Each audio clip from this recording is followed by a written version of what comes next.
ओम शांति। आज की अव्यक्त मुरली का शीर्षक है मरजीवापन की स्मृति से गृहस्थी व प्रवृत्ति की विस्मृति। आज अधर कुमारों की भट्टी में बाबा ने कहा, अपने आप को जहाँ चाहो जब चाहो ऐसे परिवर्तन कर सकते हो। भट्टी में अपने आप को परिवर्तन करने के लिए आते हो ना, तो परिवर्तन करने की शक्ति अनुभव करते हो। कैसा भी वायुमंडल हो, कोई भी परिस्थिति हो, लेकिन अपनी स्व स्थिति के आधार से वायुमंडल को परिवर्तन में ला सकते हो। वायुमंडल के प्रभाव में आने वाली आत्माएं हो व वायुमंडल को सतो प्रधान बनाने वाली आत्माएं हो। अपने को क्या समझते हो? इतना अनुभव करते हो कि अभी कोई भी वायुमंडल हमें अपनी तरफ आकर्षित नहीं कर सकता। जो समझते हैं कि भट्टी में आने के बाद इतनी हिम्मत व शक्ति अपने में जमा की है, जो कहीं भी किसी स्थान पर जाते जमा की हुई शक्तियों के आधार से वायुमंडल व परिस्थिति मुझ मास्टर सर्वशक्तिमान को हिला नहीं सकती है। अपनी स्थिति को एक रस व अटल अचल बना सकते हैं, वह हाथ उठाए। यह बातें तो स्पष्ट है ही कि दिन प्रतिदिन परिस्थितियां अति तमो प्रधान बननी है। परिस्थितियां व वायुमंडल अभी सतो प्रधान नहीं बनने वाला है। अति तमो प्रधान के बाद ही फिर सतो प्रधान बनने वाला है। तो दिन प्रतिदिन वायुमंडल बिगड़ने वाला है, ना कि सुधरने वाला। तो जैसे कमल पुष्प कीचड़ में रहते हुए न्यारा रहता है, वैसे अति तमो प्रधान तमोगुणी वायुमंडल में होते हुए भी अपनी स्थिति सदा सतो प्रधान रहे। इतनी हिम्मत समझकर हाथ उठाया ना। फिर ऐसे तो नहीं कहेंगे कि यह बात ऐसे हुई इसलिए अवस्था नीचे ऊपर हुई। चाहे प्रकृति द्वारा, चाहे लौकिक संबंध द्वारा, चाहे दैवी परिवार द्वारा कोई भी परीक्षा आवे व कोई भी परिस्थिति सामने आए, उसमें भी अपने आप को अचल अटल बना सकेंगे ना। इतनी हिम्मत समझते हो ना। परीक्षाएं बहुत आनी है, पेपर तो होने ही हैं। जैसे जैसे अंतिम फाइनल रिजल्ट का समय समीप आ रहा है, वैसे समय प्रति समय प्रैक्टिकल पेपर स्वतः ही होते रहते हैं। पेपर प्रोग्राम से नहीं लिया जाता, ऑटोमेटिकली ड्रामा अनुसार समय प्रति समय हर एक का प्रैक्टिकल पेपर होता रहता है। तो पेपर में पास होने की हिम्मत अपने में समझते हो। घबराने वाले तो नहीं हो ना। अंगद के माफिक जरा भी अपने बुद्धि योग को हिलाने वाले तो नहीं हो। यह भट्टी अधर कुमारों की है ना। अपने को अधर कुमार तो समझते हो ना। संकल्प व संबंध में अधर कुमार की स्मृति नहीं रहती है। जैसे देखो, पहले बहन भाई की स्मृति में स्थित किया गया, उसमें भी देखा गया कि बहन भाई की स्मृति में भी कुछ देह अभिमान में आ जाते हैं, इसलिए उससे भी ऊंची स्टेज भाई भाई की बताई। ऐसे ही अपने को अधर कुमार समझकर चलते हो, गोया प्रवृत्ति मार्ग के बंधन में बंधी हुई आत्मा समझकर चलते हो। इसलिए अब इस स्मृति से भी परे अधर कुमार नहीं, लेकिन ब्रह्मा कुमार हूँ। अब मरजीवा बन गए तो मरजीवा जीवन में अधर कुमार का संबंध है क्या? मरजीवा जीवन में प्रवृत्ति व गृहस्थी है क्या? मरजीवा जीवन में बाप दादा ने किसको गृहस्थी बनाकर नहीं दी है? एक बाप और सभी बच्चे हैं ना, इसमें गृहस्थीपन कहाँ से आया? तो अपने को ब्रह्मा कुमार समझकर चलना है। अगर अधर कुमार की स्मृति भी रहती है तो जैसी स्मृति वैसी ही स्थिति भी रहती है। इस कारण अभी इस स्मृति को भी खत्म करो कि हम अधर कुमार हैं। नहीं, ब्रह्मा कुमार हूँ। जो बाप दादा ने ड्यूटी दी है उस ड्यूटी पर श्रीमत के आधार पर जा रहा हूँ। मेरी प्रवृत्ति है या मेरी युगल है, यह स्मृति भी रॉन्ग है। युगल को युगल की वृत्ति से देखना व घर को अपनी प्रवृत्ति की स्मृति से देखना, इसको मर्जीवा कहेंगे। जैसे देखो, हर चीज़ को संभालने के लिए ट्रस्टी मुकर्रर किए जाते हैं ना, यह भी ऐसे समझकर चलो।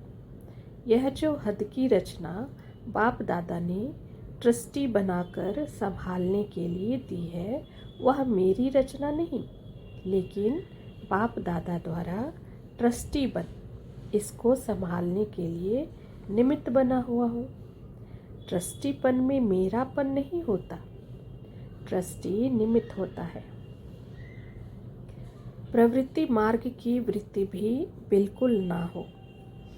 यह ईश्वरीय आत्माएं हैं, ना कि मेरे बच्चे हैं।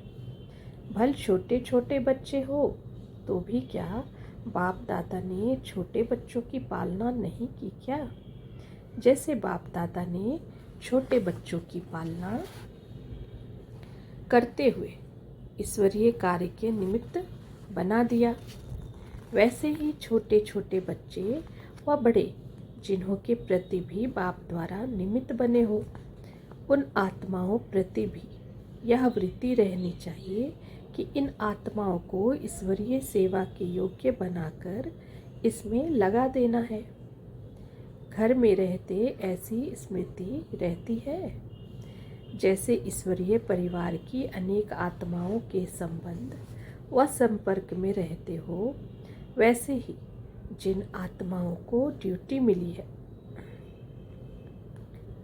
उन्हों के साथ भी ऐसे ही संपर्क में आते व फर्क रहता है। जो आप लोगों के संपर्क में रहने वाली आत्माएं हैं, उन्हों से रिजल्ट मंगाई जाएगी। जैसे सेवा केंद्र की निमित्त बनी हुई बहनों व भाइयों से उस ईश्वरीय दृष्टि वृत्ति से संपर्क में आते हो, वैसे ही उन आत्माओं से संपर्क में आते हो व पिछले जन्म का अधिकार समझ चलते हो। समय प्रति समय स्थिति और वृत्ति ऊंची होती जा रही है ना, और जब तक समय के प्रमाण अपनी स्थिति और वृत्ति को ऊंचा नहीं बनाया है व परिवर्तन में नहीं लाया है, तब तक ऊंच पद कैसे पा सकेंगे? जैसे साकार में बाप को देखा, लौकिक संबंध की वृत्ति दृष्टि व स्मृति स्वप्न में थी, तो फॉलो फादर करना है ना।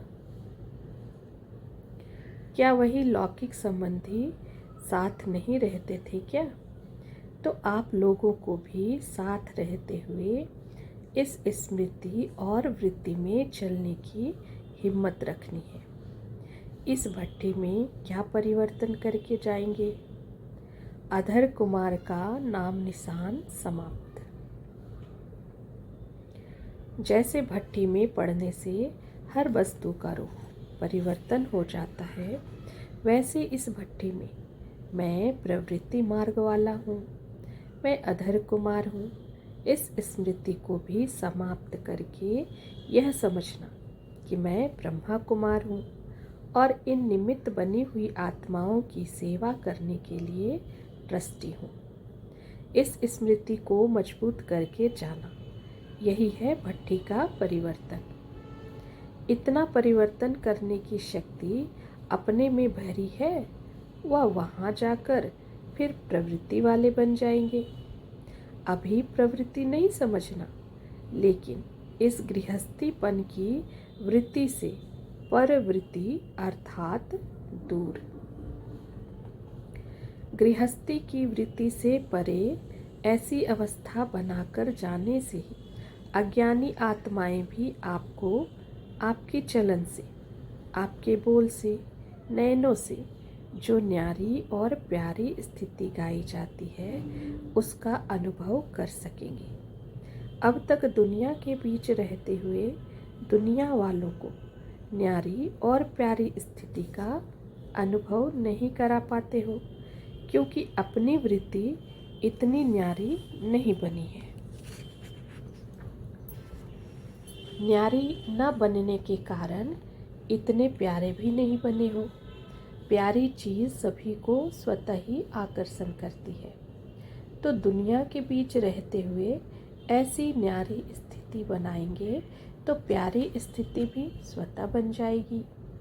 ऐसी प्यारी स्थिति अनेक आत्माओं को आपकी तरफ स्वतः ही आकर्षण करेगी।